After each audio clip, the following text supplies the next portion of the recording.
Hi, I'm Tlish and you're watching Coffee and Clicks. If you enjoy my content, please like and subscribe and click on the link tree found in the description of this video for links to my media content. Enjoy, and don't forget, wake up and smell the clicks.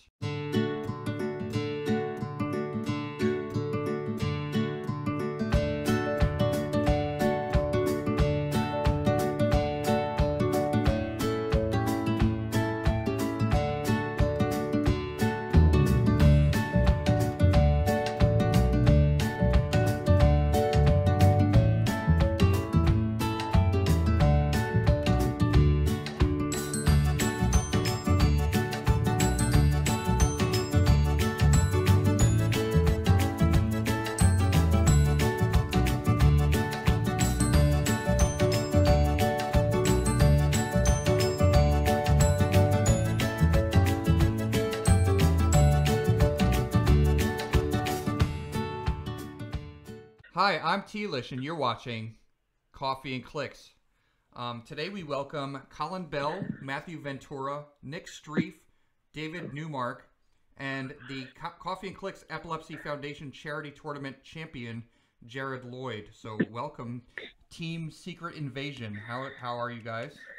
Good? Everything's good? Yeah, we're great. Going well. So the members of Secret Invasion that participated in a Coffee and Clicks Classic charity tournament. You all placed really high. Jared won the tournament. Matthew was second place.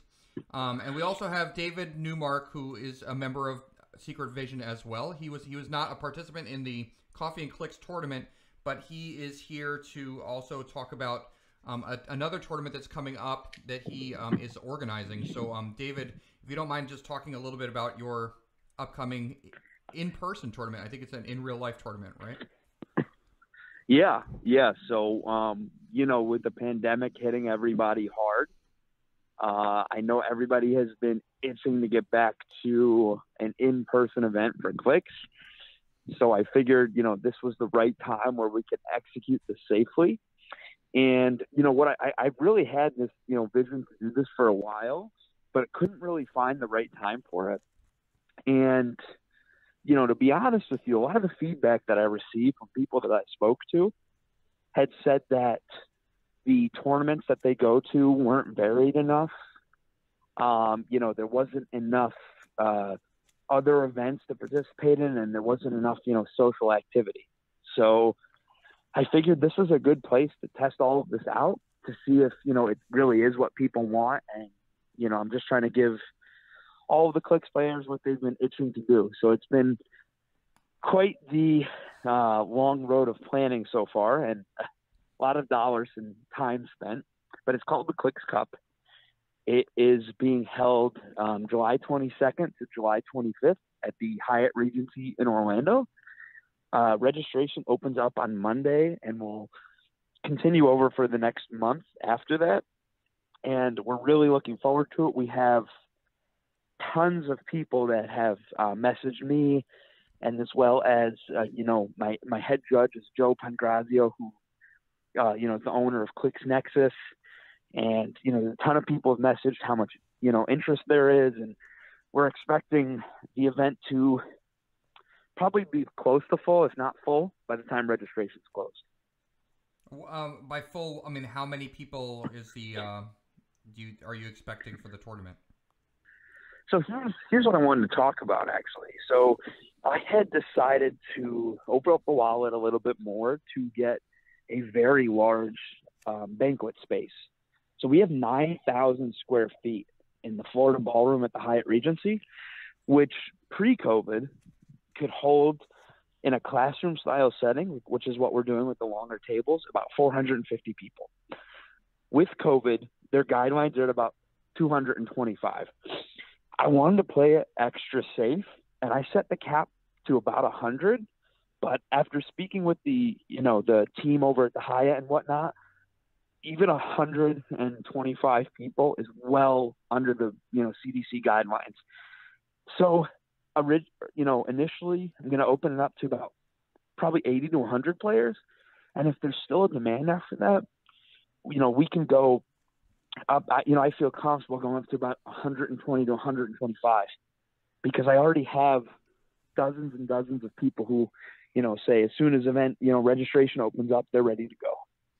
And so so it's the Clix Cup is the name of the event. It's taking place in Orlando, Florida, at the Hyatt Regency Hotel, if I have that right. And everything from what I read on Facebook, and I know that you've been posting about this, and in anticipation of the event, everything's going to be run super safe and spread out, and social distancing, and with hand sanitizer, and everything disinfected, and you guys are really taking a lot of precautions.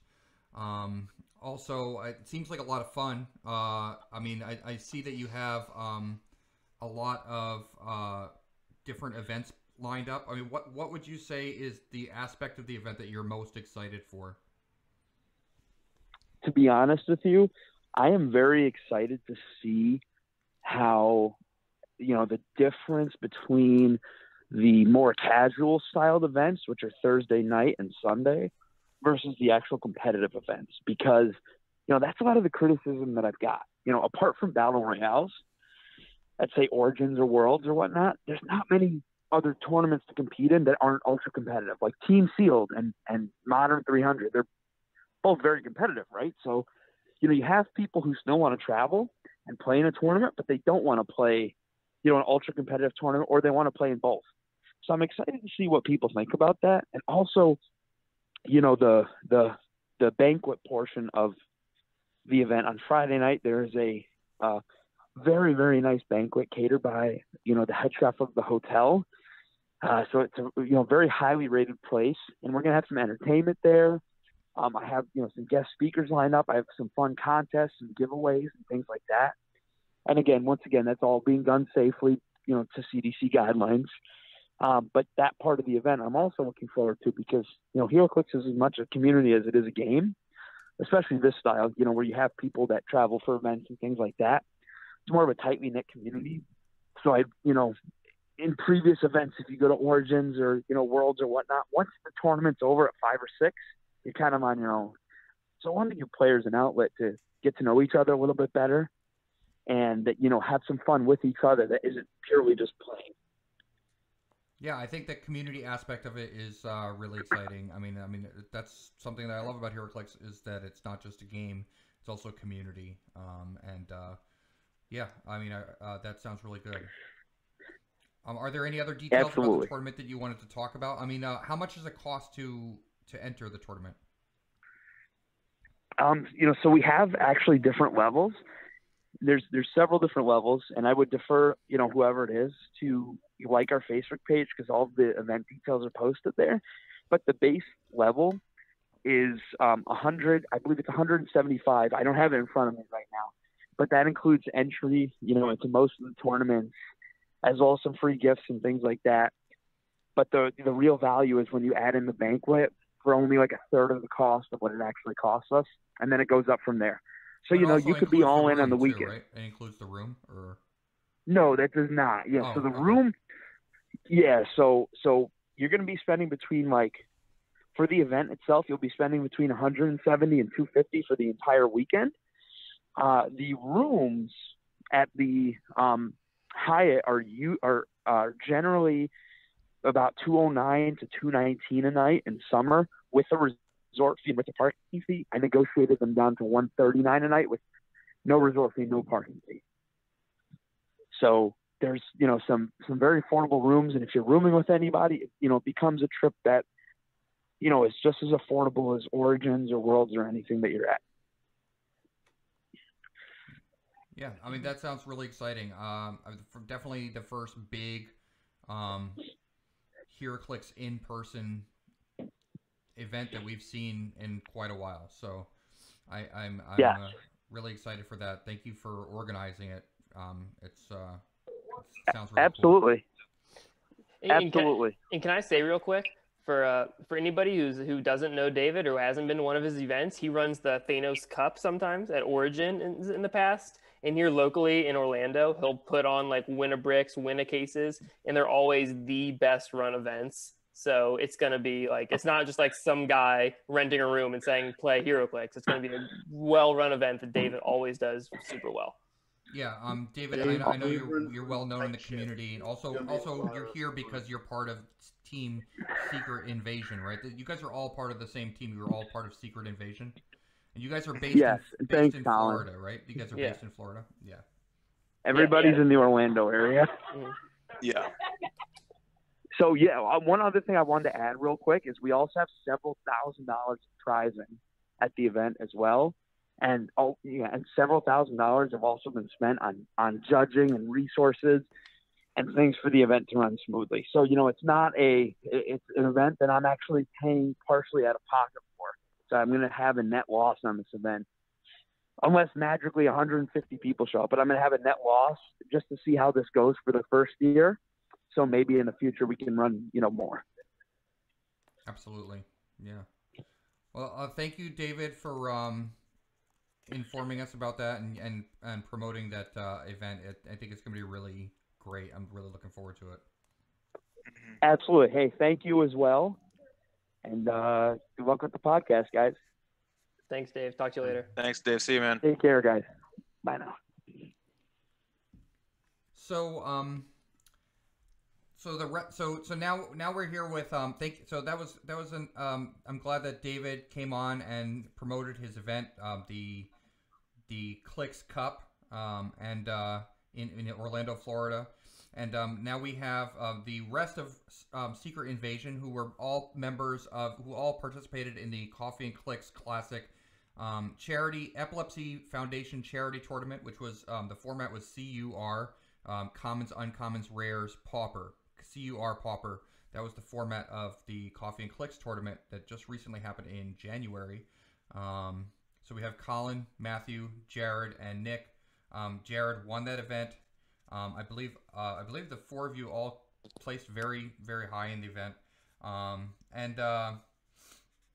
Let's just talk about your team, Secret Invasion.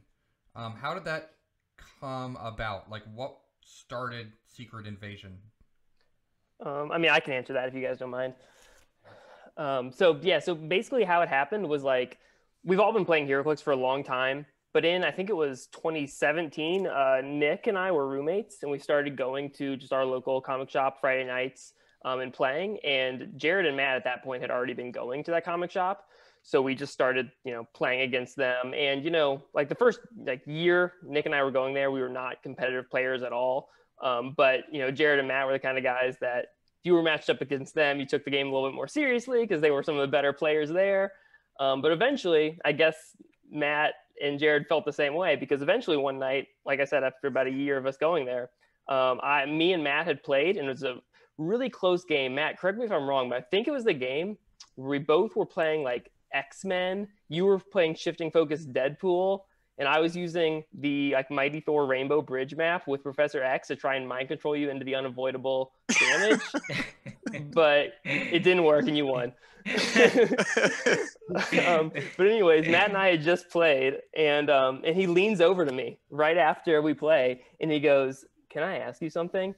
And I'm not just saying this. I swear I thought he was going to sell me drugs right then. I thought he was about to ask me to buy weed. But he didn't, because I was like, sure. And he goes, "Are you interested in practicing competitively?" And I immediately said, "Absolutely I am." And he's like, "Good, because me and my brother are looking for somebody to practice with." And I'm like, "Yeah, my roommate Nick, who you've also played against, he's really interested as well." And from there, we just started meeting up and practicing. Nice. And then what caused you to name your team the Secret Invasion? Like, how did that name come from? Where did the name come from? So when we texted about this earlier, I was supposed to be the one to answer this question, but I don't really know the answer. I don't know the answer. I'm probably the least into like comics out of all of us. Like I've never really read a whole comic series. Like I don't know, I've like watched the Marvel movies and like Batman, but I don't really like read comics. I think that I think Colin just like was like, this would be a sweet team name. I remember Matt and I were talking about it, and we were just going back and forth about like HeroClix adjacent terms, you know, like we wanted something that has to do with HeroClix, but we weren't going to name our team just like, you know, like the HeroClix guys. Like it was going to be something kind of related. And I forget which one of us originally mentioned it, but we noticed that it was an old set and one of us suggested it and we both just ran with it. Yeah. If that's what you remember too, Matt. That's how I remember. It sounds right. Yeah. I remember it being like, we wanted it to be like, have a comic book theme also. Mm-hmm. So, and Secret Invasion was and we used to like, it feels so long ago now, but we used to like say like, oh, we're secretly invading the meta. Yeah, it's a great name. It's a great name. I love the name. Yeah. Yeah, I mean, and the whole scrolls like shape shifting thing, and then you got like you have the theme there, so that's really cool. Yeah, we like it. Is there like a favorite format that you guys like to play or practice? I mean, you mentioned like the meta that you want to be like kind of a meta practicing team. Do you guys strictly do 300 modern or? Pretty much. For the most part, we pretty much are like spend most of our time talking about that. Yeah, unless there's a specific event that we're practicing for. Yeah, you don't play Golden Age or Bronze Age or anything like that. No, not really. We're not smart enough. No, yeah, it hurts our brains. But yeah, like Dave's winna bricks that he used to put on in Orlando when he was down here. Like he would usually do pretty like unique builds, like half constructed, and then you had like buy some boosters, and, like fill out the rest of your team. So like we would like talk about that, but not as extensively as we just talk about like 300 modern. You also mentioned that you started playing each other at this store. What was your venue that you used to usually play at, or what venue do you usually play at now? It's the Coliseum of Comics in Orlando. It's like close to downtown Orlando. Okay. Yeah, That's where we started. Yeah. And then met David at House Rules. Oh yeah, House Rules. I know House Rules is really big in Florida. Yeah. So they have a cool shop down in Kissimmee. It's like, I don't know, in the second story of some random little building right downtown. It's really cool. Yeah. And House Rules is the better spot for more competitive events in Central Florida. Coliseum is more casual. So we've gravitated more towards House Rules as we've gone on, I would say. Mm-hmm. Okay. Yeah. Cool. All right. And so like based on the tournament, you guys were all in my tournament, the Coffee and Clix tournament. What was your experience like there in the tournament? With the format? I feel like Jared should go first. Jared, you want to go first? Yeah, Jared. He deserves it. Jared won the tournament. Actually, Jared not only won the tournament, I believe he did not score less than 300 points in the tournament. Yeah, I think he wiped. Didn't he wipe the entire event? The entire event. Yeah, I scored 300 in every game I played. So I had a great time playing the tournament. It was really fun. But it was really cool. I like I've always liked Pauper. Is probably like my second favorite format. I just like using all those, underachiever pieces, and the introduction of rares was a lot of fun to use. But like Franklin Richards and Dark Phoenix really shined in that like a lot.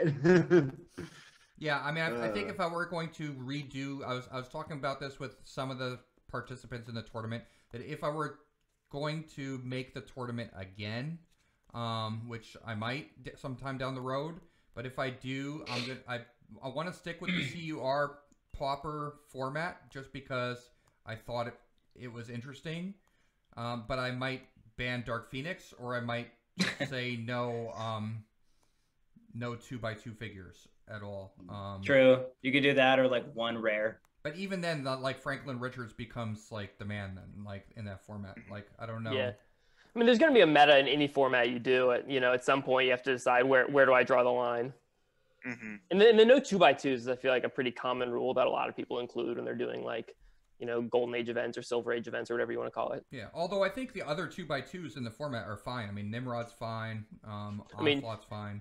Yeah, I was gonna say Jared used Onslaught to pretty good effectiveness.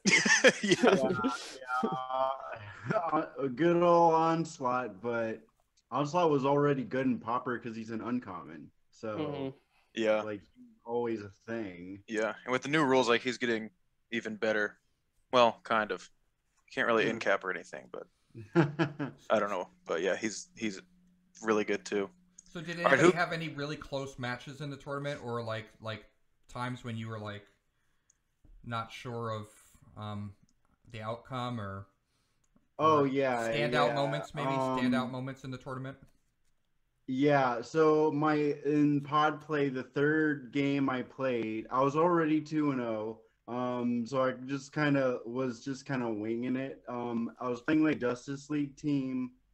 And there was this turn where I literally crit missed like 4 times in the whole turn and 3 times in a row. And like I don't know how I came back from that. Like I'm like, oh, it's gonna be one of those games, and I pretty much like in my head I gave up. But then my next turn went really well, and I ended up winning. And I'm like, I don't know how I did that. Like, so, and then like of course the final match against Matt, that was just insane. Like I was literally sweating that game. Yeah, I remember that game. Me and Colin were like texting back and forth. We were like, "Oh my gosh, Jared's about to do this! Oh my gosh, Matt just stopped it! Oh my!" we were freaking out the whole time. Yeah, Well, I kind of remember that game. I have it recorded. It's on the channel. It's on Coffee and Clicks. But so anybody that wants to go back and watch it, you can go back and watch it. But Matthew, I remember at some point he had placed his figures in such a way that that you couldn't retail on him.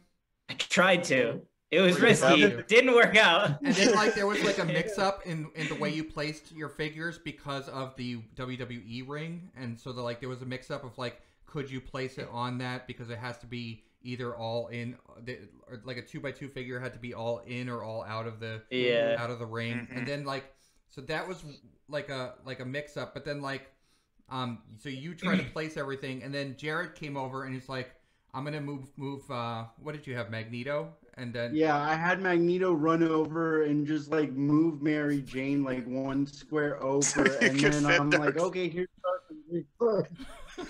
Yeah. Because that's the part where me and Colin were, I think, like texting the most. We were like, what is Matt doing? Like when Matt started, we were like, what is he doing? I don't get it. And then we both kind of saw like, oh, he's positioning so that like Dark Phoenix can't fit anywhere. We're like, wow, that's really good. And then Jared walks over and moves Mary Jane. And we were like, none of us saw that except Jared. Jared finds like the craziest lines to do stuff all the time. I try. Yeah. So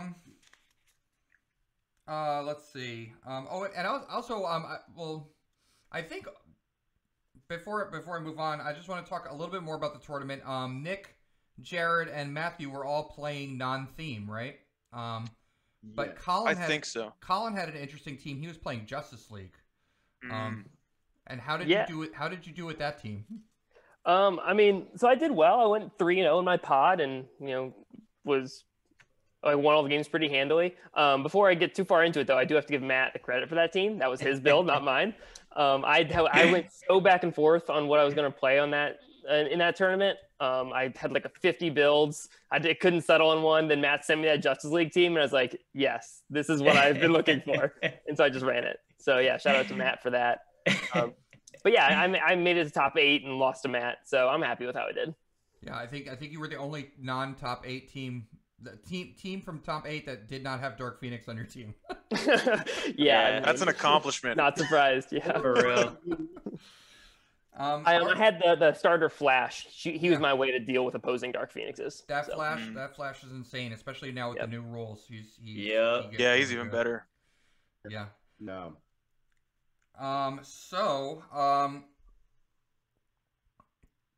Overall, I mean, Team Secret Invasion, do you guys have any funny stories that you want to share, like inside Secret Invasion stories, or maybe proud moments that you want to share, achievements, HeroClix achievements, standout moments, just in overall as a team, or individually if you want.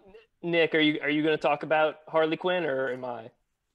Hey, Nick, you got to talk about the maxi pieces. All right, well, here, Colin, you say You know what I mean, right, Nick? maybe. With Brad. Oh yeah. Oh my in God. South Yeah. Carolina. Like just that tournament as a whole. No, like you like having that game in hand and then almost giving it away, but still pulling it out. Oh my God. Okay. All right, I remember this now. Okay. So we went. This was still pretty early. We probably weren't even It's probably playing. 2019. Yeah. Yeah, and I think we probably started playing like competitively together like in like 2018 at some point. Because I think Colin and I moved in together in 2017, and then there was like a year before we. Yeah. So I don't even think we'd been playing competitively for like a full year yet as a group. And I got into HeroClix a little bit like in college. I've known Colin since like elementary school. I think we were in the same first grade class together. One of those years. Yeah. But in college we kind of played HeroClix a little bit, but then I didn't really get into it until like 2017. But yeah. Anyways, there's a tangent. So we weren't playing that long. I had built this team with starter like Fast Forces Penguin from Joker's Wild, the title Harley Quinn, and 2 Maxi Zeuses from the animated series, and the Robo Penguin that like makes little Robo Penguins that run around. So I built this team, like found this map I thought was great, but I was like about to win this WizKids Open, and which was like a huge deal to us at the time. There was like 12 people there, but we're like, it was a huge deal. And I had like the win in hand, and I think it was just me like being a new player. It was towards the end of the game, like time was running out. You were playing against Cosmic Panther. Yeah. I was Unseen. Unseen Groot. Probably, Unseen Groot, 150 Panther with the shape change on him probably. Somehow with the symbiote, like the old one. And I had the 25-point Joker with prob and plasticity and stuff next to him at the end of the game, and just had him tied up like I was just gonna win. And I think it was just me being new and like feel like clearing and passing just like felt bad, like not like doing something just felt bad. So I was like, I need to like do something. So I like ran my whole team over on the edge of the map for God knows why, and let him call in his title Harley Quinn. I remember what it was. You did it because you were setting up for your Maxi Zeuses to have enhancements on somebody. So you like grouped them all up, and I forget who was actually taking the shot. But you're like, oh, if I get some enhancements, then I can do it and like do like 4 damage to Black Panther. But you had to get through like 3 rollouts. Yeah, that was it. It was a terrible decision. I like should have cleared and passed and stayed where I was. And I grouped up my entire team because I guess I just forgot sidelines existed because my adrenaline was pumping at this 12-person tournament. And he called in his title Harley Quinn from the sideline, and energy exploded my whole team. And did he go up on points? I don't remember. He might I have. You might have just killed Panther anyways. Yeah, because I think he went up on points, and I needed to roll a 9 twice to win the tournament, and because he had a prob, and I had like a Maxi Zeus on like click 7 or whatever, or click 4.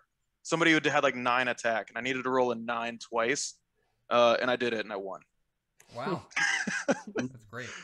But yeah, that was yeah. Shout out to Brad Milburn. Yeah, Brad Milburn.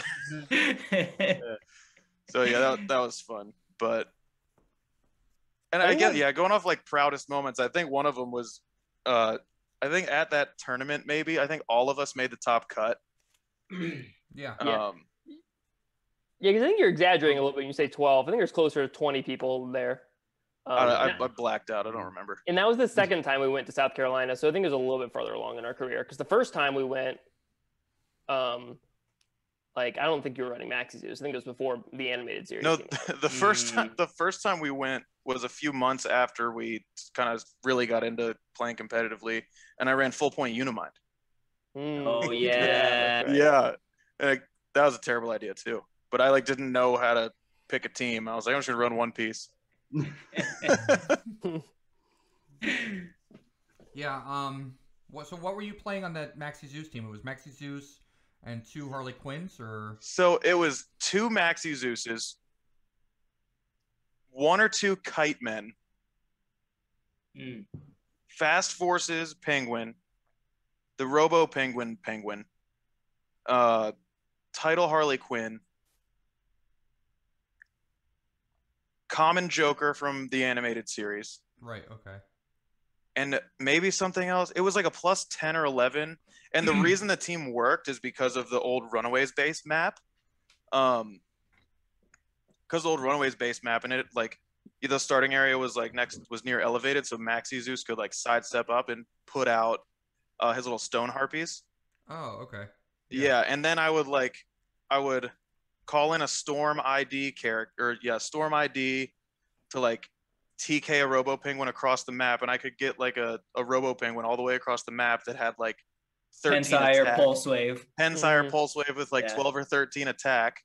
And then I would just set up my wall of stone harpies, and I would go score points with my Robo Penguin, and they had just kind of come to me. And then as they were trying to like advance, my stone harpies would just fire away. Snipe them. Yeah, and there was like that like broken interaction with like the title characters could attack Fast Forces Penguin and like not take damage. Yeah. So I was and move the loyalty token. and I would move the loyal. And the thing that got the most people, like this is what won me games most of the time, is people would go 7 squares away from the stone harpies because they have 6 range. But when they get the loyalty token, they had 7 range, so I could shoot them. And I had my whole team copying like Penguin's attack to hit Fast Forces Penguin. And I think I could move the loyalty token, I think 5 times in a turn. I think they're autonomous too. Yeah, and they're autonomous, so they could like shoot. You And push them. I would push them to death. So attack with 4 of them, push them to death, make 4 new ones, attack with those 4. Yeah. Wow. And I think you had a Big Tony on there too. Oh, there's probably Big Tony on there. Yeah. Oh yeah. That sounds right. Purple flags. Yeah. But yeah, that was my favorite team I've built. Oh yeah. I don't think I'll ever top it. And again, it wasn't just me. Me and Colin stood around our kitchen island at our apartment for endless hours talking about that. It was mostly you, man. I never would have thought Maxi Zeus was good enough. Yeah, I'm about to run him at Dave's event, the Clix Cup. Yeah, baby. But yeah, God, anyway. 600 points is gonna be bananas. How many Maxi Zeuses is that? I don't know. Spider Pharaoh and like 14 Surters is all I'm thinking about. Yeah, I missed that. So that particular format he's doing is a 600 point. Yeah, so there's actually 4 events. The Thursday night is 500 point, name themed, doesn't count for Clix points though, because he knows people are still going to be getting in and not want to play Thursday night. Then the 3 that count for the Clix points, the formerly known as Olympics points, I guess, are the Team Sealed Friday night, the 300 modern, or Friday during the day, 300 modern Saturday, and then 600 Mighty Age Sunday. Oh, 600 Mighty Age. Okay, cool. Yeah. Mm-hmm. Awesome. Yeah, that's So 600 points yeah, from some wild teams. Mighty Age, but I think IDs are banned. Yeah, I think. Yeah. Mm-hmm. Yeah. Thank God. I could tell you that like I am with you guys on the not playing Golden Age. I'm definitely not good at Golden Age. Yeah, it's too much. Way Too much. There's too much. There's too much abusable, like combos and everything. Mm-hmm. Yeah, I feel like. Or go ahead, Colin. And if you're talking about Golden Age, you go. I was gonna go back to the Cup. Oh, I was just gonna say about Golden Age. To me, just like getting into the game, not until like 2017. There's just too much that went on before I even knew that HeroClix existed. Mm-hmm. And it's just like if people were playing like consistently since the game came out, if I was like since 2001 or whatever, maybe I'd be like more inclined to do it just because I'd be like, oh yeah, I remember what that piece does, but I don't know what any of those things do. Yeah, exactly. So do you guys get together to play casually, or do you just strictly practice for like meta type stuff? I think we used to a little bit, but maybe for like sealed or whatever. But now, I mean, especially with COVID, I don't know. I mean, we would go to like our local comic shops and play, but if we were just meeting up the 4 of us to play, it was to practice competitive. Yeah, Right. true. And so, how would you guys compare each other, or as far as like play styles? Like, how would you each describe your play style, your HeroClix play style, and how? I can describe Jared's play style. If you're playing, Matt, I think you could do everybody really well, probably. Yeah, We should do this like the dating game where we would like hold up whiteboards we wrote the answer on. yeah. Did you get it right? I think like Jared is like, if you're playing team sealed and you put like a tentpole team together and like a theme team, all the leftover stuff you give to Jared and he'll go 3-0 with it. Like he's just like a specialist. Like, can I tell you a play that in my mind like sums up Jared as a player? Yeah. So I think this was during the Gong Guy tournament last summer. And I was watching Jared play on Roll20, and it was, I think it was Gong Guy, Jared. You were playing that Doctor Strange or Chase Doctor Strange mystical team. Oh no, at the time I was playing the Cosmic Clash Doom, and it was a Mystic theme team. I did have the Chase Strange on there, and like some Wendigos and yeah, that was the team. So and he's playing, and I think he was playing Double Marvel Widow or maybe Shifty Widows, but one of those. It's when they were all the rage, late summer, and they're on Doom's Castle, and the person this is like turn 3 maybe because Jared's team's kind of up and they're kind of up. But they move out, so they're like right behind that blocking on the bottom level of Doom's Castle, and there's like no way for Jared to reach him. So what Jared does is because his Wendigo is like right on the other side of the blocking, but because he's got to go around, he can't reach him. So what Jared does is he moves Doctor Strange next to Tri-Sentinel to get the +2 movement from Strange's portal. And then he I think perplexes up Tri-Sentinel's speed by another one. And then Tri-Sentinel runs through the middle of the blocking terrain. So there's a line that Wendigo can then charge through to fuck up the other guy's team. It was crazy. I never would have thought of it. Yeah, Jared just finds Jared just finds the weirdest lines, and he'll start doing it, and you're like, what is happening? And then then it's the end of his turn. And you're like, well, by half my team's dead. I don't know what just happened. No, that's when he plays Vulture. Oh yeah. Yeah. Not anymore. I'm not. Matt, how would you describe Colin and me in terms of play style? Yours and mine probably has changed the most, I think. Colin, I feel like, has always been pretty aggressive also. I mean, first team I remember Colin playing was like Hulks that he played for at least a year and a half. Oh, yeah. Yeah. Which is just it gets in your face and it says deal with it, it's... Yeah, originally I was playing Hulks with Fast Forces Giant Girls and Tidal Wasp. And then I went to Hulks with Tidal Cap. Oh, Tidal Cap, yeah. Yeah. Mm-hmm. Yeah, and then the only constructed WKO that I won with that team. I used to play. Yeah, Hulk, and you made top 32 at Worlds with that team too. No, I had Hulk on my Worlds team, but that was a Vulture team too. Oh yeah, I forgot. But I won a win a map at House Rules with it also. So. Or wait, didn't you win a regional or something, like one of those rock regionals? I think it was just a win a map. But you got a little plaque for it. Yeah, do you get those at Winamap? I don't know. I don't know if it was a Winamap or a state. Whatever. Oh, states maybe. I think it might have been states, the first one. Yeah, dude, it was states, sure. I think when I think of Colin and Matt specifically of the team, I think they're if there's fundamentals in HeroClix, I think they're they play with fundamentals. That's what I think of Matt, not making the fewest mistakes, overextending the least. That's how I screw myself up because my play style is get that first big hit in, and I take risks that I think I shouldn't sometimes, or maybe I just build teams that do that when there's better teams out there that don't do that. When I feel like Matt doesn't make that many mistakes like that. Yeah, I would agree with that. Scary analytical when you play him. It's pretty crazy sometimes. Yeah, I think Matt, is the best at looking at his opponent's team and figuring out like what's one thing he can do to them that will like throw them off for a couple turns or keep them from doing what they want for a couple turns so he can like get ahead. Mm-hmm.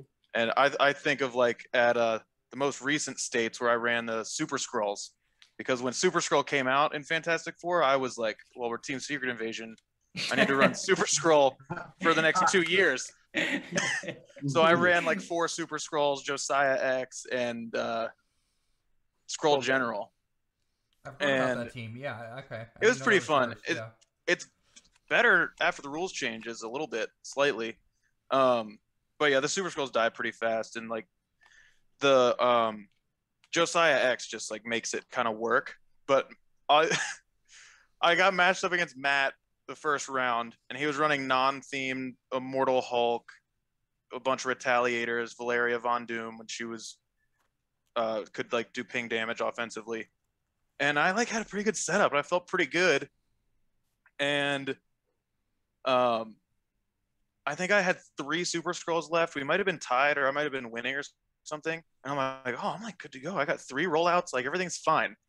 We were like kind of in the thick of it. Our whole team was kind of like right next to each other. On King's Matt, Tomb. like, yeah, on King's Tomb. Matt like had a Mr. Sinister on his team, which was like a cool little tweak to that build. And he like TK'd Mr. Sinister. I was like, what is going on? And he phased Mr. Sinister all the way across the map into my starting area with his improved targeting hindering, because I had the Nightbringer ring on Josiah to put him in stealth. Outwitted his power that lets people reduce penetrating damage if they share a keyword. And that turn, he pinged 2 of my Super Skrulls to death with Valeria Richards. And I was just like, so yeah, he's good at just finding like, okay, what do I need to do that's going to like ruin their whole plan? And yeah, it happened to me personally. It doesn't happen enough, I wish. Did you play that Skrulls team against Scott Crampton, or maybe? No, I don't. I think I remember him talking about it. I think he net decked it. I know. Yeah, because I know. Maybe he mentioned that he had played a team exactly like that. Against a team like that, but it might have been someone else that I was messing around with him. I was trying to make something work with like the Prime Surfer too, just because I thought he was really cool. But getting Outwit onto that team was just too expensive. So I was like messing around with that, and then I think I did. I heard Scott talk about it, and I went and found the build, and I was like, oh yeah, that's the best build for them. So that's what I ran. Do you guys have a favorite figure to build around then? I mean, I know we've been talking about like your particular strategies and stuff like that, but I mean, is there maybe a figure? We sort of have a mascot. Yeah, I mean, probably the Skrulls, right? Yeah. Yeah. Actually, no. It's Franklin Richards. Yeah. Oh yeah, it has been. Yeah, we're all kind of obsessed with Franklin Richards. Yeah.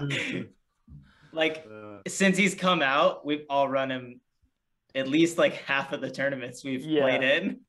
Yeah. Yeah, I mean, all 3 of them ran him in the Coffee and Clix tournament, and I probably would have if they all weren't already. Yeah, I think like after he came out, I think I ran him in every tournament I played. Have I played in another tournament since the Coffee and Clix thing? I guess the Make It Meta. Oh yeah, that's true. Yeah, I didn't run him in that yet. How did you do in that? Or you're still in that? It's still going? Yeah, still going. The round 1 finished up. I play Isaac next. Oh, I'm screwed. You're screwed. Oh, jeez. But I think we all won our first. Colin, are you in this tournament? Nah, skip that one. No, okay. But the 3 of us, I think. Wait. No, I did not win my first round. Oh yeah, so Jared didn't win his first. Me and Matt won our first rounds. Yeah. And you know what's funny about Franklin Richards is when it came out, everybody was like hating on it. Like a lot of people were saying how bad it was. Yeah, the thing is, 11 clicks is, I mean, you might as well treat it like it's all stop clicks, because no one comes over and deals that much damage. You don't even have to pick powers with him. That's how we play him, is you save the stats. Nobody wants to mess with him. Yeah. And, I mean, if Pulse Wave's going to stay the way it is, we'll all probably play a lot less of him, you know, because pulse waving with like shield bumps and perplex for, you know, he's not doing single target 6-7 damage anymore. Mhm. He's still What great. a shame. I know. But Yeah, but Matt, I would counter with the fact you can Pensai Hyper is real good. Yeah, you can still you're hit true. Pensai. and Yeah. has just he basically has improved movement, you know, hindering now. So yeah, it evened out, I guess. Well, I think that's Yeah. a growing trend with I mean the newer rules and the new set, and also I mean it works with Franklin Richards too, but I think figures are getting longer dials, and now they're also getting they're dealing less damage because now perplex, you can't perplex up damage. You know, you have to rely on enhancement or empower to get the damage up, and you know there's not a lot of figures that are gonna one shot anymore. I mean, they're, especially with the change in pulse wave and things like that, you're not gonna have a lot of one shot characters like where you can just wipe somebody out in one attack. So that makes Franklin Richards with 11 clicks really good because Yeah, that's a good point. you know what True. you know what else is out there that's going to deal a lot of damage in one turn. It's not going to there's not as much damage dealing. Yeah, I agree with that. Yeah, I do too. And I think the approach that we were kind of taking with Franklin Richards too is like, yeah, like he could like deal 3 damage to himself 3 turns in a row and end up like dying or something. But what if in those 3 turns you like charge flurry for Slingshot.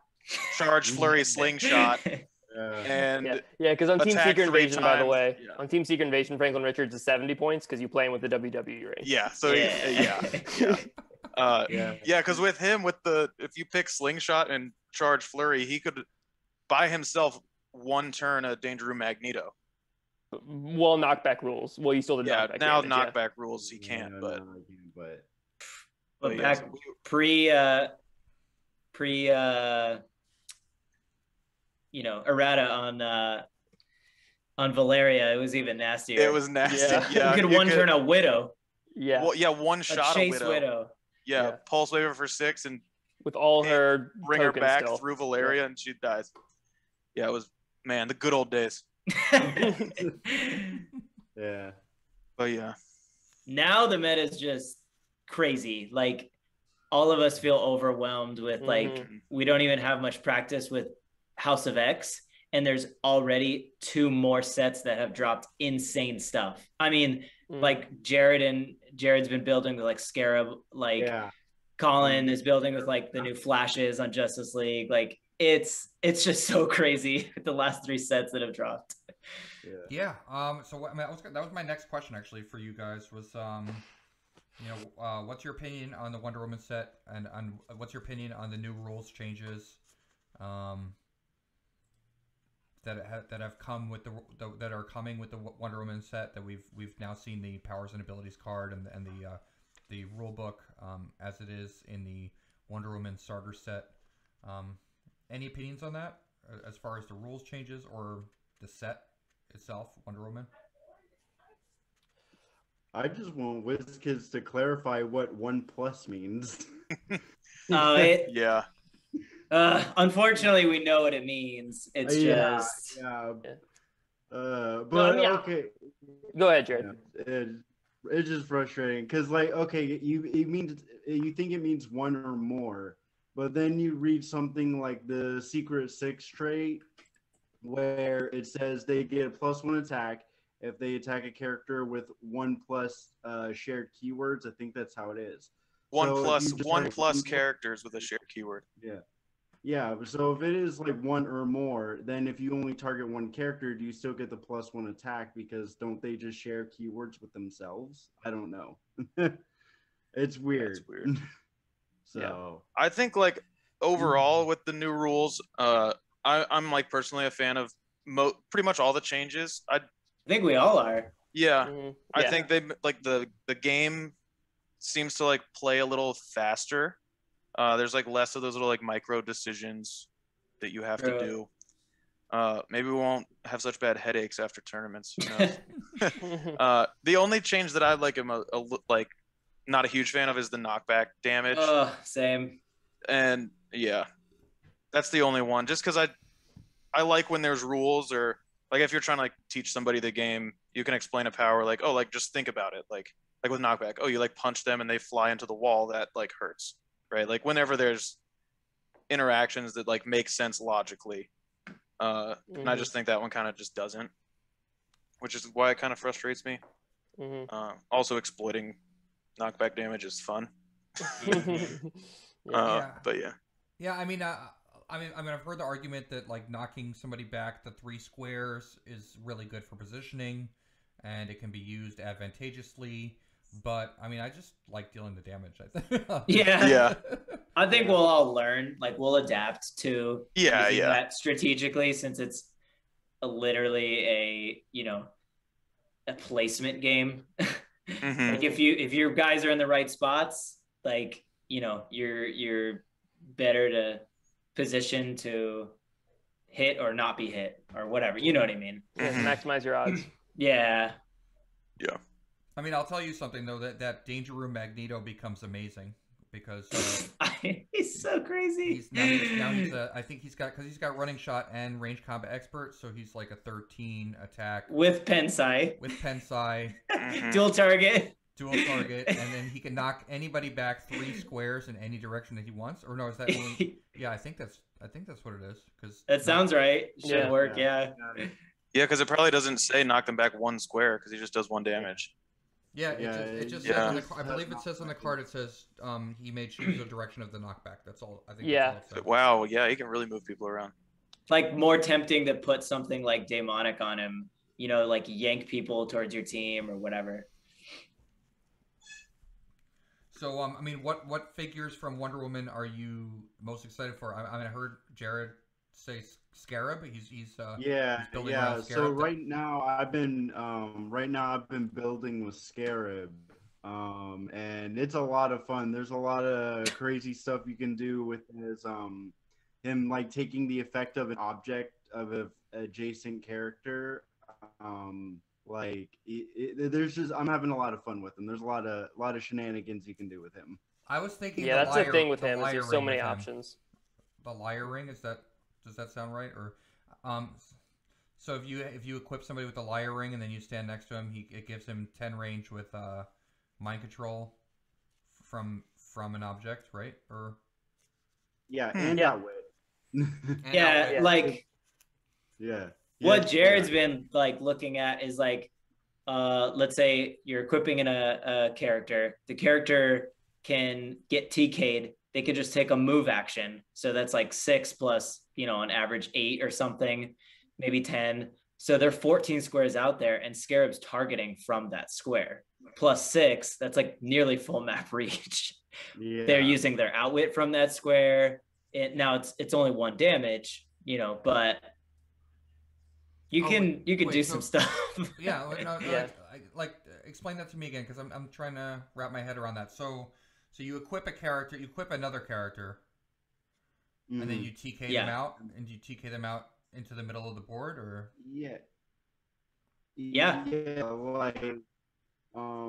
so what I'll do is I'll on turn 1 I'll just TK a character out, get them equipped, and then on turn 2 that character can just run over, and then Scarab can just outwit and shoot or whatever from that character because he's an equipped character.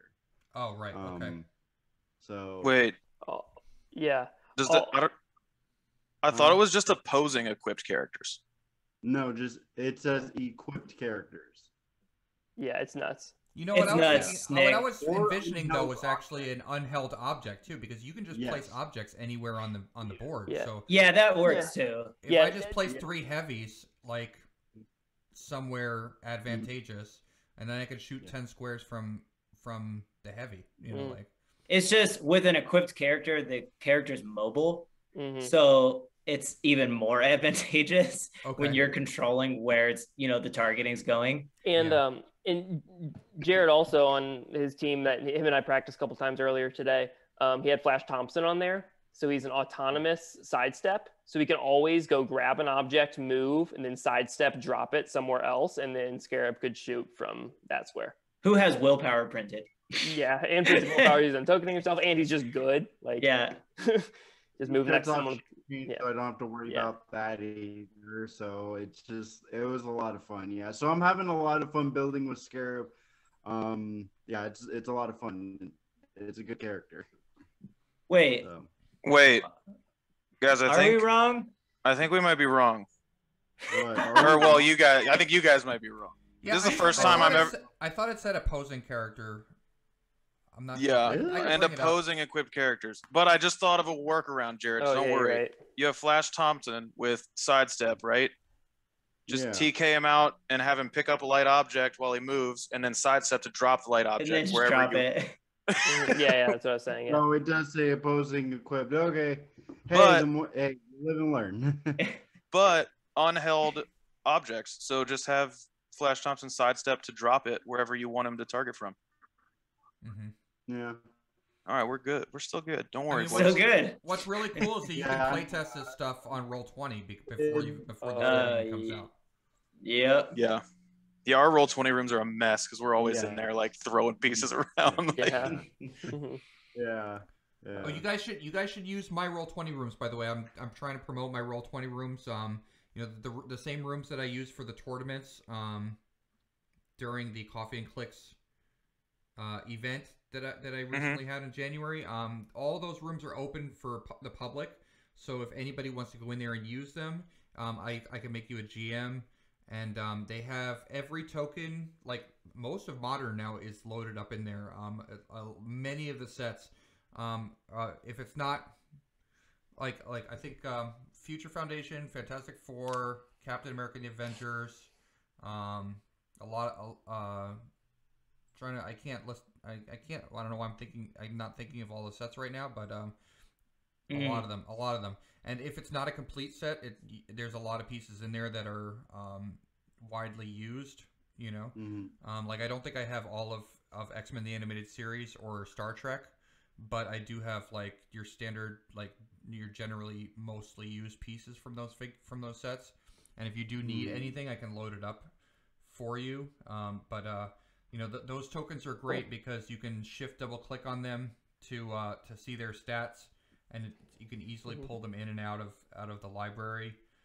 So they're very easy to use. So if you guys ever want to use those, I also have a sealed simulator in those rooms, so you can like crack open boosters and stuff like that. That's cool. That's cool. Practice, yeah, that's awesome. Thank you. Practice our team sealed building. Yes, Yeah, we need to absolutely. practice Team Sealed. Last time we did Team Sealed, we got wrecked. Are there any other figures from Wonder Woman that you guys are excited about besides Scarab? I like the super rare Green Lantern a lot. Oh yeah. Just the 19 defend, catcher's mitt, giving everyone ESD, 2 good. stop clicks. You know, leadership, carrying 8 people without a modifier in the new rules. It's just, Yeah, that's he's just a lot. I like him. yeah. Oh, and you were sending us Ares builds, like ways to make his mission points work. Oh yeah, so I think Ares might be the character who gets mission points victories to be possible, because I think so far, like I don't know, other than Uatu's broken interaction, there's like all the mission points characters. You know, winning on mission points isn't really realistic in a 50-point metagame or a 50-minute metagame, because you just don't get enough turns to get the probs or whatever you need. They're the bring back the sidekicks with Herbie. But with Ares, I think you can. Do you know Ares, Tlish? I can bring it up here. Let me Yeah. see. So I'll just kind of go over them real quick. So so basically, there's 2 other commons in the set. There's an Allied soldier and a German soldier. The German soldier, it starts with a 9 attack. It's horrible. The Allied soldiers, who you care about? The Allied soldier's got running shot, 10 attack, 2 damage, and enhancement. So because that enhancement, if you've got a few of them, you can like do damage and stuff like that. So they're enough to be a threat. And Ares, he's his mission point trait is oh cool, you shared him. Yeah. Oh, So no. so when a character named Allied soldier or German soldier is KO'd, give Ares an endless war token. At the beginning of your turn, for every 2 endless war tokens that he has, gain 1 mission point. Because in that trait, it doesn't say like gain 1 mission point, then remove all endless war tokens. like they stack. So I have 2 endless war tokens. I get a mission point. My next turn, I like nothing else happens. Like no other German soldiers or Allied soldiers dies. I still have 2 endless war tokens. I get another mission point. So it can add up really fast, because down here at the bottom, he's got, leadership succeeds on a 4 to 6. When he doesn't succeed, you may instead generate an Allied soldier bystander or a German soldier bystander. If you do, an opponent also generates an Allied soldier or German soldier bystander, whichever you did not choose, adjacent to one of their characters. So you've got 4 to 6 leadership. Obviously, you give him the Doom's Castle map bonus. Hopefully you win map. And you're taking the Allied soldiers with running shot 10 attack. You're giving them the shitty German soldiers with 9 attack, 16 defense. You're running your Allied soldiers over there, and either they're killing them, which they probably are, and they're scoring no points because they're bystanders, or they're ignoring them and they're going over there and they're killing their German soldier bystanders. Either way, you're getting endless war tokens. Meanwhile, Ares is just sitting on your side of the map behind barrier, and if they push really hard and get over there, he's obviously a formidable offensive piece also. Yeah. What, the first thing that came to mind when I saw this Ares, I mean, it's obviously not like meta or playable or anything, but I think it was like a cute little interaction, would be the that Battle World, Secret Wars Battle World Thanos, the one that can deal damage to friendlies. Yeah, I forget. Isn't it the Prime? But 600 point Golden Age. Is that Or no, Mighty Age. Is that the Prime Thanos? Let me see. Yeah. Yeah. So. It was Prime Thanos, right? I don't remember. Yeah. Then start getting. Is he even still modern or legal? No, Battle World. Yeah. Yeah, he is still, right? Yeah, it is. Yeah, he is. 140 points. Yeah, free. Deal 1 unavoidable damage to another friendly character that's adjacent to an opposing character.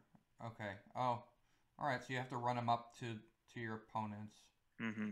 But yeah, I mean, because the Ares' bystanders they're just like 1-click bystanders. So. Oh, but they're not 25 points though. Oh, they're not. Wait, is it 25 points or less? Oh, no, it has to be 25 points or more. Yeah. My first thought was to just put like. Oh no! You can deal a damage to them even if they're less than 25 points. That's true. He just won't get the. He won't get his little thing. Okay. Yeah. Right. Who cares about that? My first thought with Ares, which like I don't think I'd ever run this, just because I don't like the idea of mission points. I don't think it's really going to be a reliable way to like win a big tournament unless it is completely broken. Dude, I'm gonna beat you right now. Let's open up one of the Coffee and Clix rooms. Let's go. What was to just put like 4 of the Allied soldiers on your build, and then a piece that like does 3 damage energy explosion. Like there's a Human Torch that does that, right? Or somebody. I can't remember. If there's, or you could do like the, there's like 2 rings that you could combo on somebody that would end up dealing like 2 damage energy or 3 damage energy explosion, and then just running 4 Allied soldiers adjacent to an opponent, and then dealing 3 damage to them with energy explosion. Wait, they live 4 clicks? Okay, never mind. My idea doesn't work. So I think what brings the team together, like if you going back to what I was talking about, and I just sent the build over in the chat if you want to look at it, anybody, is the fact that Steve Trevor in the set also generates Allied soldiers. His is a little worse because it's the actual soldiers from the set, so they get scored. But then there's 2 Human Torches, like the Scroll Human Torch that has barrier and can running shot and attack if they like push you real hard. But with them, you have more Allied soldiers coming out, and you've got 2 barrier pieces. You throw a 0 ring on Ares because he's not doing anything else, so he might as well barrier himself. I don't know. I really think it could work. Yeah, I mean, and it's funny. It's funny because they couldn't print that Ares with the old rules, because then you could push the Allied soldiers to death. They would never be able to do that. So maybe that's what made them realize they needed to change pushing damage. Like, what have we done? That's a good point, though. Yeah, it's funny because you see things like that, and you're like, okay, they knew what they were doing. But then like half the set has Indomitable, and you're like, why?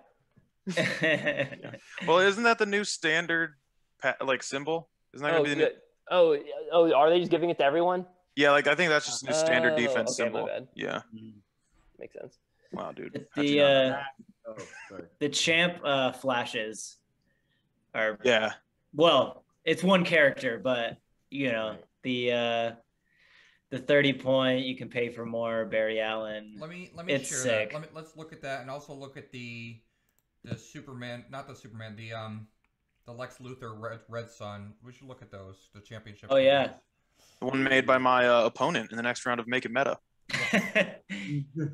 All right, so let's go to Wonder Woman, so we can look at all the figures. Actually, I believe a lot of these are on Clix Nexus. Most of these are on Clix Nexus. I think almost everything's been previewed already. Almost, yeah. Yeah, we're Almost missing like one everything. super rare and I think 2 chases. And I do agree with you that Green Lantern looks really good. I never realized, like, because giving everybody ESD adjacent is really powerful. I don't think people realize how powerful that is to just give everybody ESD. It makes you able to like approach your opponent a lot easier going across the map. I mean, I mean, it's kind of similar to like what people used to use the what was it? What special terrain gave ESD? Was it the invisible planer? The Tony Stark's car. Oh, Tony Stark's car. Yeah, that's what it was. Yeah, and the constructs in general, there's just lots of shenanigans you can pull with them, kind of like with Jason and his bystanders, because you can generate them after moving, and they can still be given costed actions. But unlike Jason, who can only do 2 a game, Green Lantern can do as many as he wants. So like you can steal objects like that. You can just go run and do different things. Okay, so here is the Flash. I'll share it. You guys can see it. So here's the Flash, set number 053 of Wonder Woman, 80th anniversary. Lots of keywords. Keywords: Central City, Future, Justice League, Justice Society, Past, Police, Scientist, Speedster, Teen Titans, and Young Justice. Real name Barry Allen. He's got the police team ability and the team player team ability, which means he can copy the Wonder Woman team ability if he has if he's on a Super Senses click. He's 30 points, but not only 30 points, because you can, during force construction, you may add the same Flash at 20 points if you also have a Flash starting at 30 points on your starting force. If you do, at the beginning of the game, you must choose a distinct starting line for each one. So you can only have 3 of them because there's only 3 starting lines, and each one has to be distinct. And they all have a 30-point value for all effects this game, including scoring. So so you pay 70 points for 3 of them, and then if your opponent KOs all of them, they would score 90 points. But that's okay. They all have great effects. Back in a Flash is so that this first starting line has the Back in a Flash speed ability, movement ability that's moves through improved movement, moves through characters, charge once per turn. When the Flash uses it after resolutions, he may use charge as free. I really think that's cool because he's got a 13 speed, and I think it's funny that he can charge for 7 squares and then charge again for 7 squares, so he can actually go 14 squares even though he's got a 13 speed. I mean, he's got leadership, which is great, and Super Sense is an in cap. Then if you go to the next power, which is his 3rd starting line, this power is speed you in and out of danger. He's got telekinesis. So this starting line here is going to have telekinesis and sidestep and prob and ESD. Telekinesis: when the Flash uses it to place a friendly character after resolutions, you may place that character within 2 squares, excuse me, and line of fire of their current square. So kind of like a similar effect to Mr. Oz, but only for friendlies. And then the damage power, which is for this middle starting line here, is infrared goggles, let me find the bad guy, enhancement, and outwit. So that's great right there. He has an enhancement, and outwit. Free, sees through, elevated, hindering, and characters. Choose an opposing character within 6 squares in line of fire.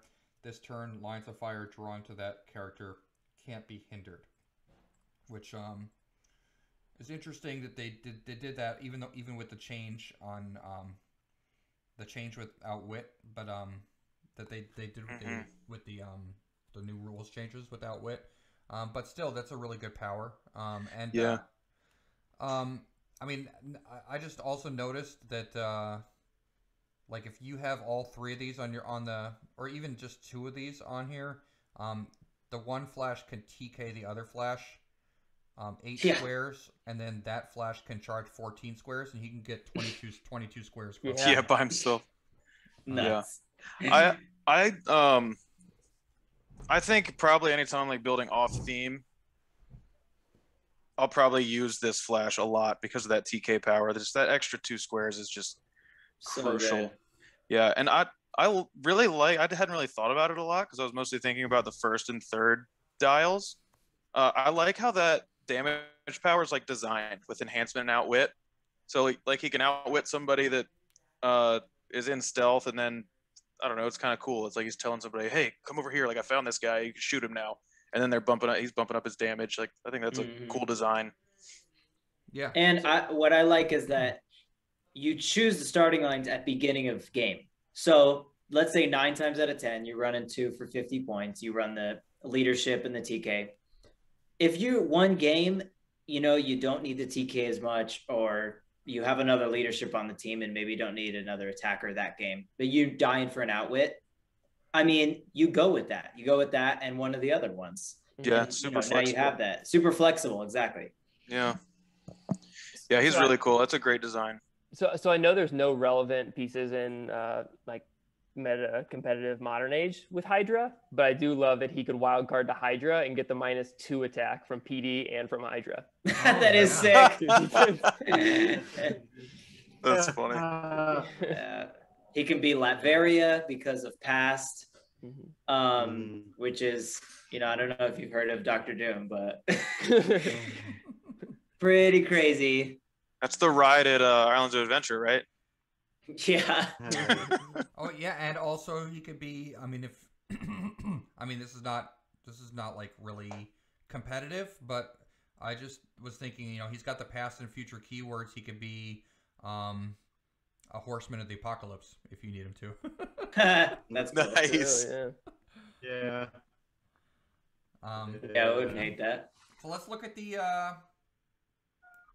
other one. So yeah, this piece is gonna be. I mean, this for me is I'm gonna run out and get 3 right away. Yeah. Yeah, sweet. Hands down. I mean, he's a great character too. I love the Flash. What's your favorite Flash? I mean, are you guys DC or Marvel overall? I'm DC. Yeah. Probably both, but DC. Yeah. Probably Marvel, just because I'm basic. I don't really read a lot of comics, like I said. I have a Spider-Man tattooed on my leg, so I'm gonna go Marvel. I am more of a Marvel guy myself, but I'm actually like I haven't watched the Justice League movie yet. No spoilers, but I'm planning on watching it Sunday, so we'll see what happens. I watched the first half of it today. Yeah, I started watching. I'm like, there's no way I'm gonna get through 4 hours of this right now. So. I like how they broke it up into the parts, though, right? It's kind of like a TV show. Oh, did they? Did they break it up? Dude, no spoilers, Colin. Yeah, what the I mean, heck? it's all on like just like the one video on HBO Max or whatever, but it says like part 1, part 2, part 3, part 4, so you can like clear pausing stops because they realized 4 hours is too long. Okay. That is cool. All right, that's cool. good. Yeah, so yeah, but I mean, I like the Flash. He's a great character. I mean, I don't know. I'm not like the hugest DC fan where I know the differences between the Flashes. I know there's Wally West and there's Barry Allen and Jay Garrick. Jay Garrick, yeah, but who's the 4th one? Yeah, there's 4, right? There's is there 4? Or there's 3. Is there? I'm not 100% sure. It would make sense that there's 3 like, because there's 3 on this figure. So yeah. I did. I thought of a piece that I'm really excited for from Wonder Woman. Oh, Jared, were you talking? I'm sorry, Jared. What were you saying? I was saying wrestling. Back in the day, I watched the Justice League cartoon, and Wally West was like that Flash. And it just kind of got me to it, and so I kind of Wally. Yeah, I was gonna say the exact same thing, Jared. I like Wally for the same reason. I've actually heard that Wally is like the fastest of the Flashes. That Wally West is the fastest one. I don't know, but that's what I've heard. They should race. They should race. Yeah, well, Flash and Superman, famous race between Flash and Superman, and I don't actually even know who won that one, but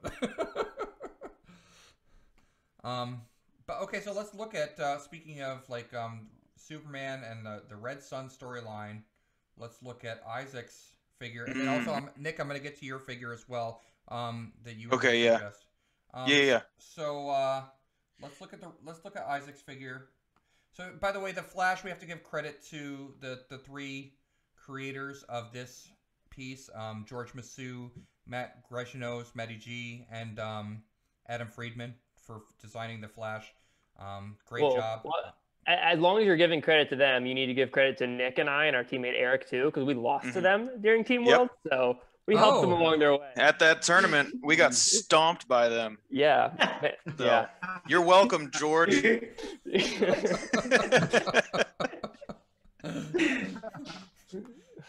All right, and so then where's Red Sun? Lex Luthor. So bad at oh, here it is. I'm staring right at it. Okay, 50 points, super rare, unique. He's got 4 range. He's got the Metropolis, Politician, Red Sun, and Scientist keywords. Real name Alexander Luthor. He's got on his first click, he's got Mastermind and 2 damage without wit, 9 attack, 7 speed with no powers. But then, as you move forward in his dial, you'll see that he has 3 stop clicks and different special power on each stop click. A speed power, an attack power, and a damage power, which is really interesting how that's designed. The speed power is me very pleased to meet you. When this click is first revealed after resolutions, generate a Bizarro bystander that has immune until your next turn, even if this power is lost. The attack power, then he moves to his next stop click. When this click is first revealed after resolutions, generate a green light bystander that has immune until your next turn, even if this power is lost. And then on his last stop click, he has a damage power. By the way, the stop clicks are Mastermind when a bystander generated by Lex Luthor is KO'd. After resolutions, deal him 1 unavoidable damage. Okay. And so basically he has Mastermind his whole dial. And then so really tough to kill figure, tough to KO. Like don't die tech, I guess. And then the damage power that he clicks onto on his last click is Outwit. When this click is first revealed, choose an opposing character. For the rest of the game, that character can't attack Lex Luthor unless they are the only character on their force, protected, Outwit, and Pulse Wave. And then we would look at the Bizarro and the green light bystanders. There's Bizarro. He's a 4 damage charge Quaker with Impervious. He flies. And then if we look at green light, we have a range attacker, 3 damage with running shot, Pensai, and toughness, 7 range, 9 speed. So yeah, that's a really cool figure. What do you guys think about what's your opinion on Lex Luthor? I mean, anything that's 50 points with 3 stop clicks, sign me up. But yeah, it's really cool. It's a really cool design. It's kind of a shame that you can't push him to his other clicks anymore. I was actually, yeah, go ahead. Or Matt, back, yeah, Matt brought up like he would be a great piece to Mastermind too, like on Justice League with with Batman or something. Or wait, does he even? How were you theming him with Batman, Matt? I don't remember. I don't either, but you mentioned, but yeah, a good piece to Mastermind too. And there's a lot of ways to Mastermind now in the game, especially with the map bonus. Great for Jason Weingard on the sideline. Yeah. Yeah. It is like obviously a bummer. You can't push him, but there still is so many ways to trigger him. Like I'm pretty sure while we have a Venom harness that would still work. Ultimate Nullifier is not great, but it would work. It's not super reliable. You can't like YOLO 6 because it would just kill him. It's not damage from an attack. You can have a pulse wave set up and like run him up next, into the pulse wave range. You can have an energy explosion set up and just run him next to the target and let him get EE'd. There's still a lot of ways to trigger him. And once you do, you have Bizarro out. If they kill Bizarro, he goes to his next click. So like if you can just get one, I know they're all more situational, but if you can get it to go off once, you get Bizarro. And then from there, now they got to deal with that. Yeah. So yeah. Go ahead, Colin.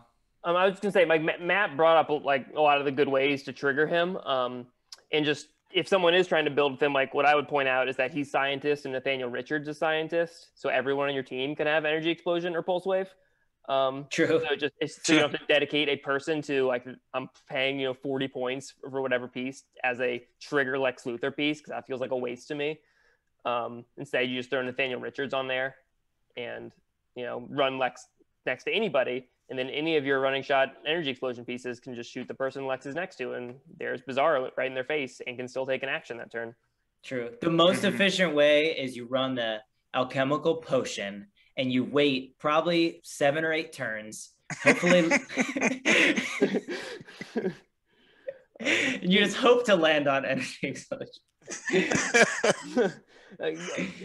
God Doom is a scientist also, so he could just carry him and pulse wave him. Yeah, true.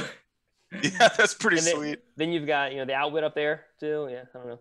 Yeah, I mean, at the very, very worst case scenario, it's a 50-point piece with Outwit that is never gonna die. Yeah. And yeah, Matt, you point out a lot of really good ways to get him to that first click too. So well, I mean, this was what I was thinking was, I mean, this figure was designed before the rules changes, I'm presuming, right? Like, I mean, even though it came out in Wonder Woman, like when it was designed, I don't think they had that. I mean, I'm just presuming that they didn't have that in mind. I think I saw his dad, Ed, comment that on Facebook that he was a little shocked or something to see that. Well, also, like when they first announced the rules changes and they announced the whole thing about no pushing damage, they immediately errated Immortal Hulk and like some other character, I think it was Armor, that had activation clicks. So I wouldn't be surprised if they like errata this figure so that it can do exactly what Immortal Hulk can do now, which is like when they have a token and they haven't taken an action, they can push, essentially push to take a damage. Like I wouldn't be surprised if they do that. Yeah, it's possible. That'd be sick. So yeah, and if it's a power action, it wouldn't be too broken because you couldn't like carry him up and then do it and pop out Bizarro. True. Like Jason Weingard or something. Yeah. Yeah. And so, Nick, what was the figure that you were gonna? Oh, point out? Oh yeah. So I don't think there's ever gonna be a place for this, honestly. But but I want there to be so bad. The common Diana Prince that secret identities into the uncommon like 017 Wonder Woman. That Wonder Woman, like if they don't have a way to plan to deal with that before she gets to attack, like she turns into a charge with 12 attack, 4 damage, and super sense is on a 4 through 6. Oh yeah, that's sick. And I think that Wonder Woman coming in as a secret identity is so awesome. Oh yeah, that's an awesome secret identity. And free in cap. Yeah, Oh my because God, yeah. she comes in with equipment too. Like, so Diana Prince is kind of easy to ignore, but I mean, Do she we has know what 11 attack exploit, so she's really and 2 targets. So if there's 2 Dark Phoenixes standing next to each other, she could go kill them. Do we know what the sword does yet, or no? No, I think we're waiting on the sword still. Oh, okay. Have we seen all the chases, or Yeah. No, I think we're waiting on 2 or 3 chases. Oh yeah, because 71 and there's 72. 12. We have number I think 71 there's like 72. 3. Because I think there's like 2 lanterns and then like one more Secret Six member that we haven't seen yet. Because I know, like, I don't think the yellow lantern it has come out or the red lantern. Oh yeah, with the chainsaw. I like lantern. Yeah, the and chainsaw. like I want to see the red lantern with the freaking chainsaw construct. Like, I'm waiting for that. Yeah. And I'm pretty sure there's 3 chases and 1 super rare. I don't know the dials for. Oh yeah. And then the last honorable mention from Wonder Woman is there's a new Maxi Zeus.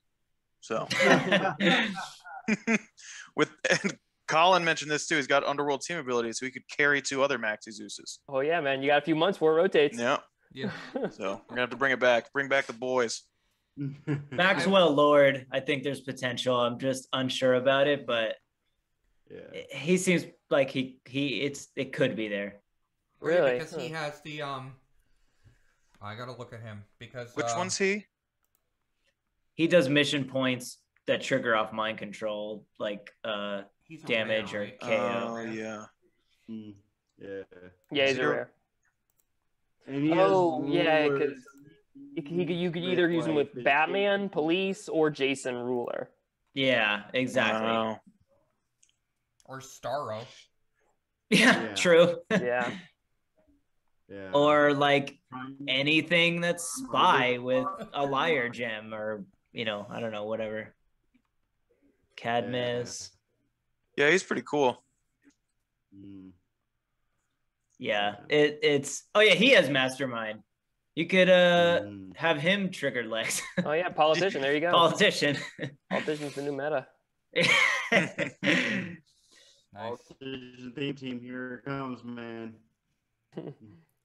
I mean, plus this is so sick that he also like has the PD, so it's like, someone else that's maybe mind controlling or whatever. He's given them higher attack. He's got the traded stealth, improved targeting. I don't know. It's like almost there for me. Yeah, and mind control is better now because you can use everybody's like inherent abilities. That's so true. Yeah, he seems like he would go well on that team, that police team with Batman and Miles West and oh yeah. all the Maybe barriers some and stuff like that. some Marvellas, yeah. Off theme with like Maria Hill, maybe. Yeah. I think Maria has politicians or spy, maybe even. So I think spy, I don't know, but probably better because you get more better like support pieces in there. So, moving on to our next topic. What is your favorite team ability? The Wonder Woman team ability or the Skrull team ability? Easy. So I actually thought about this. So obviously we're all going to say Skrull, but I think it is better too, because for a couple of reasons. One, because precision, mainly because precision strike. So the obvious counters to each of them are precision strike and battle fury, and precision strike is just better than battle fury because you can do it from range. If you're doing it from range, you're using multiple targets more often than you are in close attacks. So Skrull all day. Yeah. And and you can't crit hit if somebody rolls a shape change. That's true. Yes, and I think more figures have precision strike than they do battle fury. I would guess. But then again, more figures also have super senses than they do shape change. I don't know. I don't know if that's true, but I mean, it definitely is in the Wonder Woman set. It feels true. It feels true. Yeah. Yeah. I can tell you how many characters in Wonder Woman have precision strike. Oh, dude, Sealed's gonna be crazy. Yeah, It's gonna be. I roll a 3. I don't do anything. Oh, no precision strike and No Wonder pulse Woman wave. team abilities. Wow. Oh wait, does the Wonder Woman team ability give protected outwit if they already have? What is it? No, that's the bracelets. Oh, okay, thank God. Wouldn't be able to outwit any super senses the whole set. That'd be terrible. Yeah, so much super senses in that set. It's great. Yeah. It feels like mostly from my memory like a set, like it's not gonna feel that different than playing like with like a Spider-Man set or like a, I don't know, WWE. Like it feels like you're just gonna get in it and brawl. Yeah. Yeah, well, there's not much range, and it looks like the game is going away from like range and is trying to encourage more close combat. I mean, what is your like opinion about that? Do you think that's a good thing for the game, or? I think you could probably say that at WizKids they do want to narrow the gap between like I don't know how to word this, but there's like the game since its inception has heavily favored ranged pieces, obviously, and I think they do want to, those close combat pieces, or I shouldn't say pieces, those close combat characters that in the comics are just as powerful to kind of in HeroClix be represented as powerful. So I think they are trying to go that way. As whether or not it's good for the game or not, I don't know. It depends how you look at the game. If you think it needs to be comic accurate and Superman needs to be able to run across the map and kill somebody in one punch as is accurate, then sure, it's good for the game. But if if that's not fun for you, then whatever. Right. Yeah. I think you're right though. Like also, they want to create variety between playstyles so that you don't have to only rely on the range attackers, because I mean I don't know if you would agree with this, but I mean range attackers are, if you have like I've had this brought up in previous episodes and stuff before, like in previous interviews, like if you're comparing just strictly with just a range attacker versus a close attacker, and they're theoretically, like hypothetically, equal in all other areas, like which one would you take? You would take the range attacker or the close attacker? Yeah, the range for sure. Yeah, the range for sure. So get first strike. Yeah, because you get the first strike and it's just better for positioning. So like Colin said, I think that they're trying to close that gap so that close attackers are useful.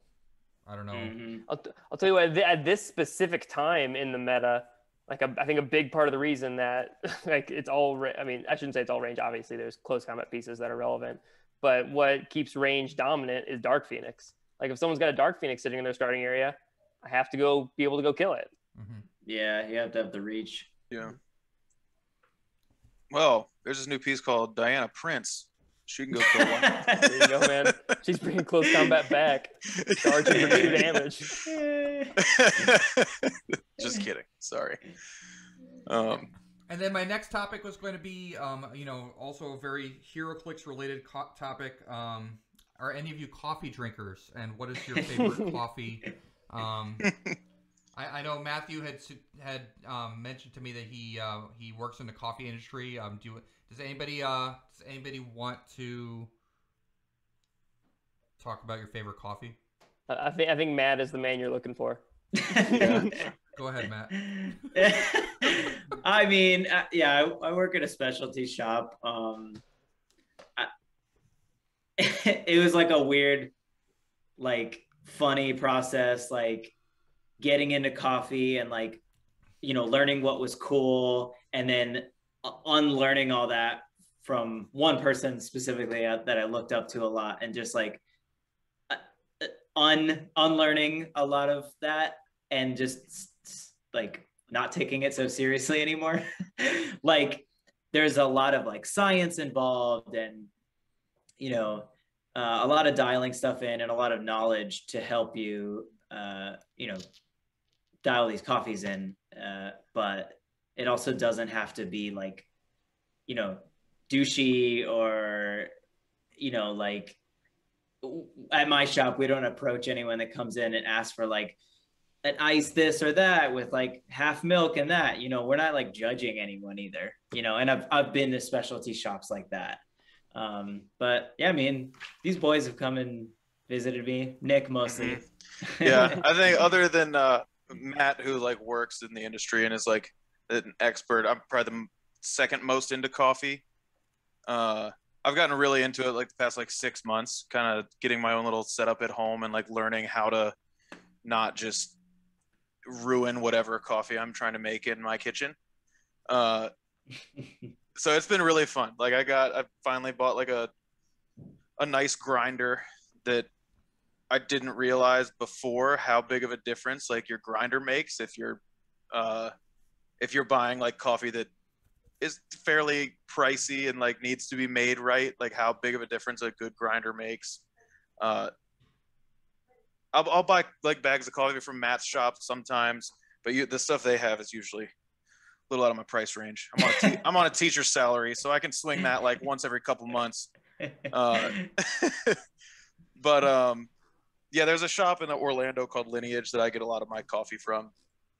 Yeah, I like Intelligentsia coffee. That's one of my favorite brands.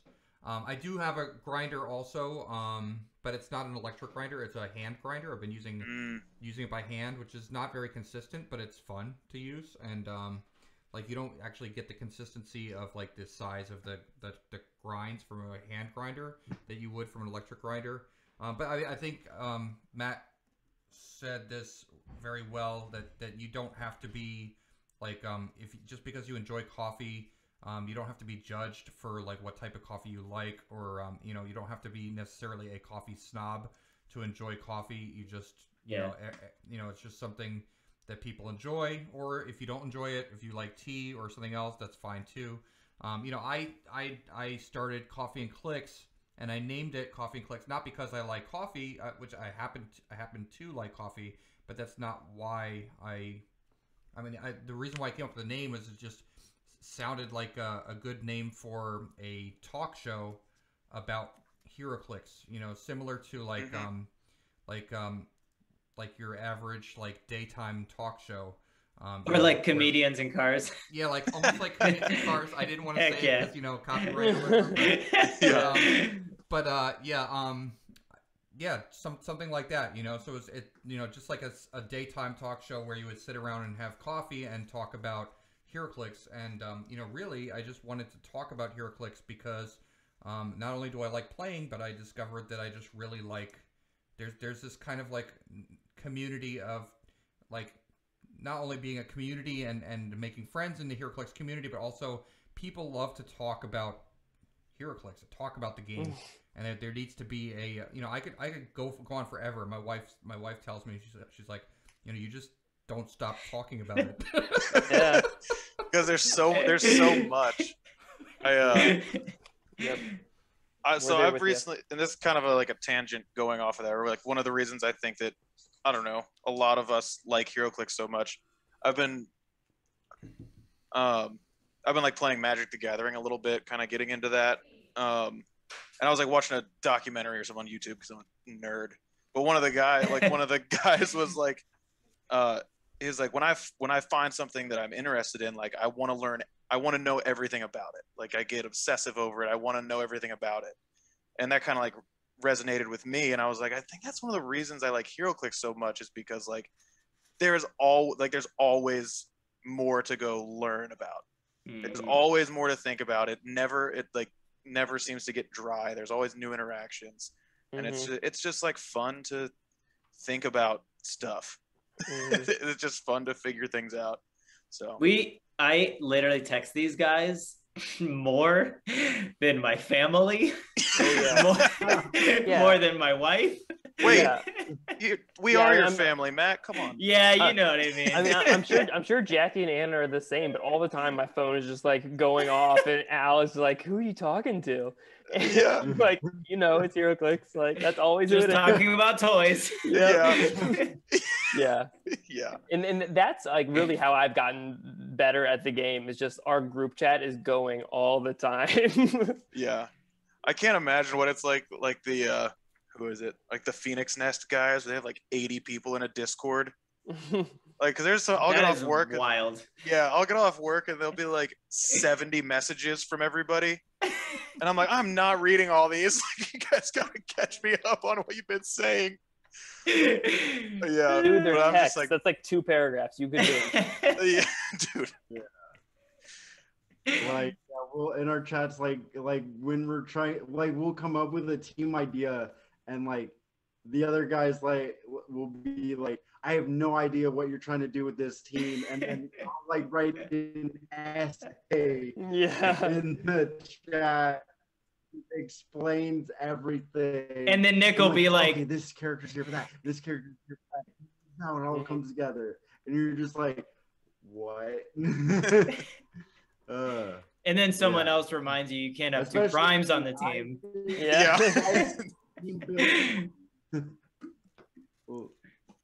So I just team build for fun, so I'll just send stuff all the time. Yeah.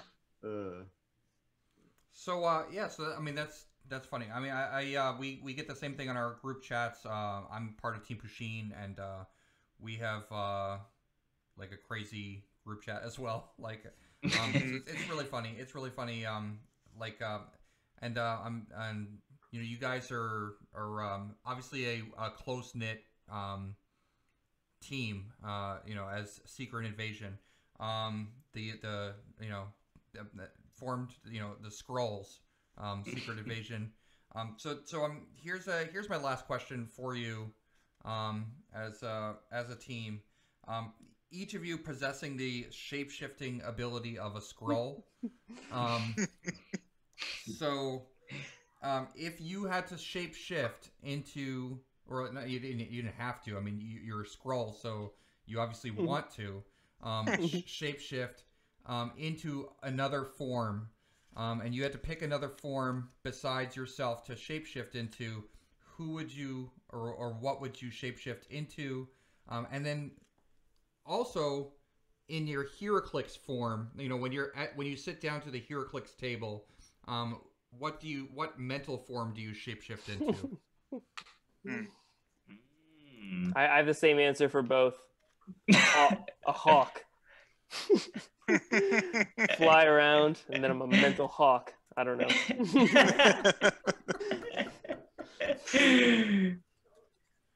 Oh man, that's a hard one. That is hard. Can I pick Matt or Jared? Can I shapeshift into Matt and Jared?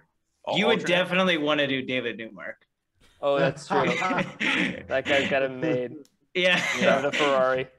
Yeah, I'm gonna drive one of his cars. One of, yeah. Everyone likes you because you're the coolest. Oh, I don't know.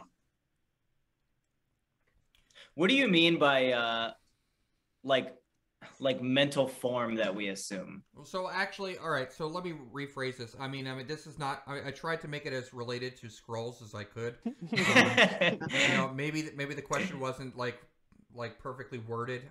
But this is a typical question that I ask at the end of my HeroClix interviews for Coffee and Clicks. Is if you were writing your own bio, your own HeroClix, if you were writing your own HeroClix bio, how would you describe yourself as a HeroClix player? You know, from like a fly on a wall, or from somebody else's point of view, as a you know, writing your HeroClix bio, or like kind of like your epitaph. What would you put on it? See, for me, at least, that's so tough because I feel like I'm 2 different people. Like, I'm the person who fell in love with HeroClix and like played it my whole life growing up with my brother and goes to casual events.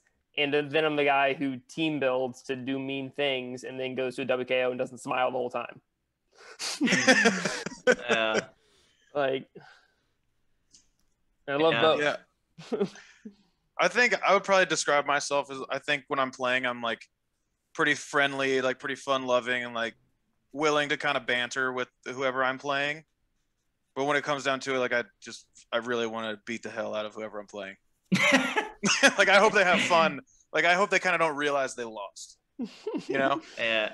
But But yeah, that's a hard question. That is. That's a hard question. I have a funny answer to that question about myself. I think like when I play a general HeroClix game, I am Scooby-Doo because I am bumbling, lovable, stumbling into victory just cause like I'm gonna set the trap, I'm gonna ruin the trap, and I'm just gonna unmask the bad guy anyway. Like it is gonna be it. I actually think that's accurate. Wow. So I think you answered both questions. You actually answered the scroll question as well. I mean, yeah, sure. Yeah. So self-aware. Yeah.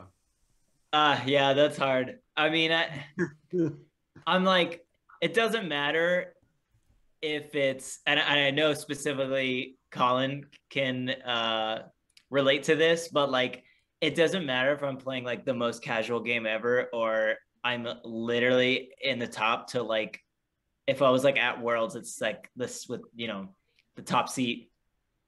It doesn't matter. Like, I'm shitting myself either way. Like, at least, like, I'm all like, there's points in the game where, you know, usually once the game starts.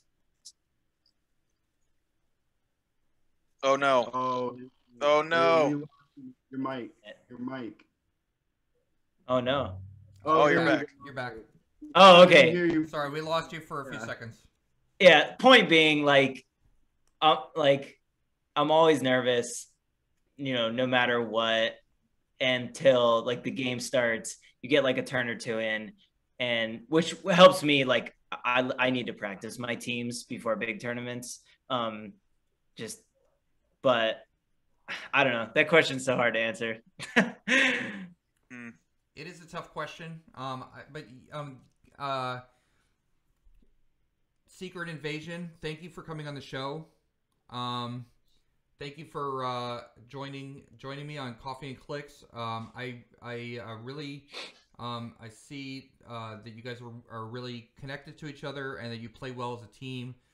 You did great in the Coffee and Clix Classic Epilepsy Foundation charity tournament, the CUR Pauper tournament. I hope that you guys have success and fun in playing HeroClix for throughout the year, and thank you for joining me on the show. Thank you for having us. Yeah, thanks for having us. It was super fun, man. Tournament was great too. Hope you're on another one soon. Yeah. Yes, thank you. Yeah, it was great. So everybody, you've been watching Coffee and Clix. Please like and subscribe if you enjoy my content. It is really appreciated, and I hope you continue to watch episodes of Coffee and Clix. What is that you're drinking? Deeply? What is that? that's the coffee shop I work at. Nice. Okay. Good plug. Good plug. Deeply. And don't forget, everybody, wake up and smell the Clix. Good night, everyone.